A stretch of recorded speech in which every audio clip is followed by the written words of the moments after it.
এক মায়ের সন্তান, সন্তানের সামনে যদি তার মায়ের ইজ্জত নিয়ে কেউ টানাটানি করতে চায়, আর তুমি যদি সেই বাবা আর মায়ের সন্তানকে সম্প্রীতির সবক পড়াও যে শান্ত থাকো শান্ত থাকো, আর ওই আক্রমণকারী ইজ্জত হরণকারীকে যদি তুমি নিবৃত্ত না করো, কোশ্চেন কালো এটা সম্প্রীতি নয়, বরং এটা সম্প্রীতির নামে ভাওতাবাজি।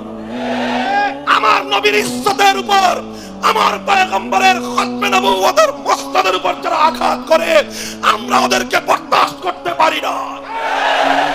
এখানে সম্প্রীতি চলবে না। এখানে ধোঁকাবাজ আর প্রতারকদেরকে নিবৃত্ত করো, ওদেরকে বলো তোরা কাদিয়ানি ধর্ম নিয়ে কাজ কর, ইসলাম ধর্মের নাম ব্যবহার করবি না।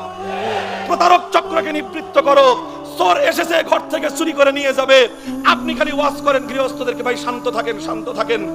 কি কর? চোরারে চুরি করার সুযোগ দেন আর ঘরের মালিককে বলেন শান্ত থাকেন। ডাকাত এসে ডাকাতি করে নিয়ে যায়, আপনি মানুষকে বলেন, গৃহস্থদেরকে বলেন শান্ত থাকেন শান্ত থাকেন। ডাকাতদেরকে সুযোগ দেন, সব ডাকাতি আর লুটপাট করে চলে যায়। তাহলে আপনার এই ধান্দাবাজির চেহারা মানুষ বুঝতে দেরি হবে না। যারা কাদিয়ানীদের ব্যাপারে আমাদেরকে শান্ত থাকার নসিহত করেন, তারা ডাকাতকে ডাকাতির সুযোগ দিয়ে গৃহস্থদেরকে শান্ত থাকার ওয়াজ করতেছেন। ওয়াজ আমরা আপনাদের চেয়ে কম জানি না।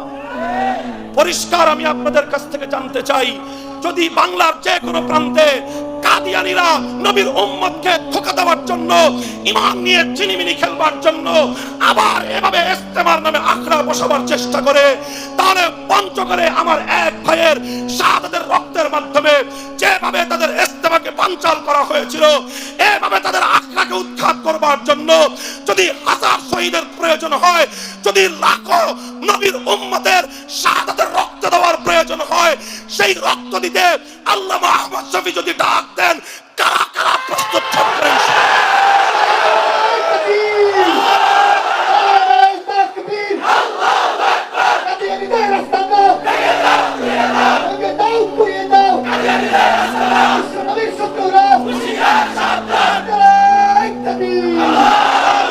আল্লাহ পাক রব্বুল আলামিন তৌফিক দান করেন।